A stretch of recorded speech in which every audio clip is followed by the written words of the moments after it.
포스트 코로나 대비 감염병 연구 개발의 새로운 도약을 위해 감염병 위기 대응 기술 개발 추진 전략을 수립했습니다. 이번에 수립된 제3차 추진 전략은 과거 2차례의 추진 전략을 통해서 어느 정도 양적 투자가 확대됨에 따라 이제는 투자의 효율성 강화가 더욱 중요하다는 진단 아래 우수한 성과를 현장에 적용하고 백신과 치료제를 개발하고 국산화하며 주요한 방역 전략 물품을 국내에 자체적으로 확보하고 감염병의 대응 기술 수준을 향상한다는 것을 목표로 총 4가지 추진 전략 그리고 13가지 중점 과제를 제시하였습니다. 향후 국립감염병 연구소를 중심으로 감염병 연구기관 협의체를 구축하여 시너지를 도모하면서 동시에 R&D 우수 성과가 현장에 활용될 수 있도록 연계 방안을 마련하겠습니다.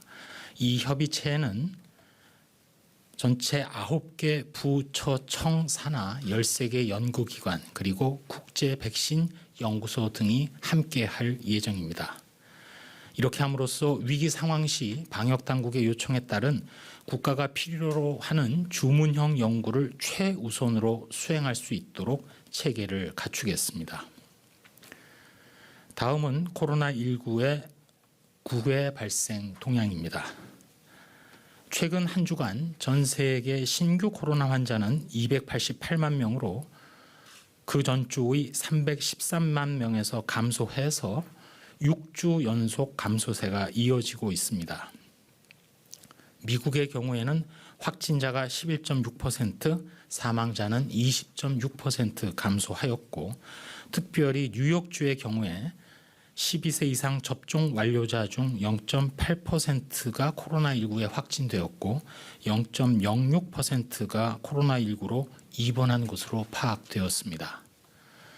접종률이 높음에도 불구하고 환자가 증가하고 있는 싱가포르는 주간 발생 및 사망 급증세가 지속되고 있고 지난 4주간 발생한 중환자의 51.2%, 사망자의 70.2%가 미접종자 및 불완전 접종자였습니다. 영국은 3주 연속 주간 발생이 증가했지만 사망자는 소폭 감소하고 있고 일본은 6주 연속 발생이 급감하면서 주간 확진자 수가 금년 들어 최저 수준을 보이고 있습니다. 다음으로 국내 상황으로 예방접종 피해조사반의 이상반응 사례 평가 결과입니다.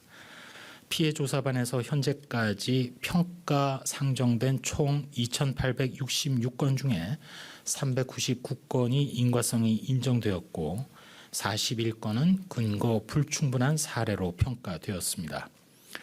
최근 지난 10월 8일에 개최된 제33차 회의에서는 신규 231건 및 재심 2건을 심의하여 이 중 아나필락시스 54건에 대해 인과성을 인정하였고 중증 2건은 근거 불충분한 사례로 평가하였습니다. 제33차 회의에 제출된 신규 사망 및 중증 이상 반응 사례를 분석한 결과 신고 사례 49례의 평균 연령은 73.6세였고 85.7%가 기저질환을 가지고 있었습니다. 신규 중증 신고 사례 42례의 평균 연령은 68.9세였고 71.4%가 기저질환을 가지고 있었습니다. 다음으로 바이러스 분양과 치료제의 투약 현황은 바이러스 변이주는 현재까지 총 77개 기관에 970건이 분양되었고 이 중에는 진단기술 개발용이 641건으로 가장 많았으며 유형별로는 기타 변이주가 481건이 분양된 바 있습니다. 치료제 투약 현황과 관련해서는 베클루리주, 길리어드사의 렘데시비르인데 현재까지 158개 병원에 17,878명의 환자에게 투약되었고 항체 치료제인 레키로나주, 셀트리온사의 레그단비마비의 경우 현재까지 119개 병원 18,681명의 환자에게 투약되었습니다. 다음으로 인플루엔자 접종 관련해서 안내 드리겠습니다. 이번 주부터 75세 이상 어르신과 13세 이하 어린이 대상으로 인플루엔자 접종이 진행되고 있습니다. 코로나19 예방 접종과 인플루엔자 예방 접종 간의 접종 간격에 제한은 없습니다. 동시 접종 또한 가능합니다.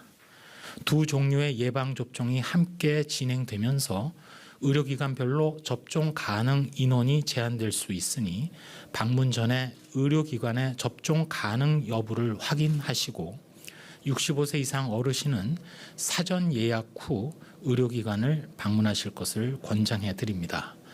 인플루엔자 접종에도 적극 동참해 주셔서 인플루엔자로 인한 중증 환자 감소 및 확산 방지를 위해서 노력해 주실 것을 부탁 올립니다. 한 말씀 드리도록 하겠습니다. 앞서 말씀드린 대로 전 세계 코로나19는 감소 추세를 유지하고 있습니다.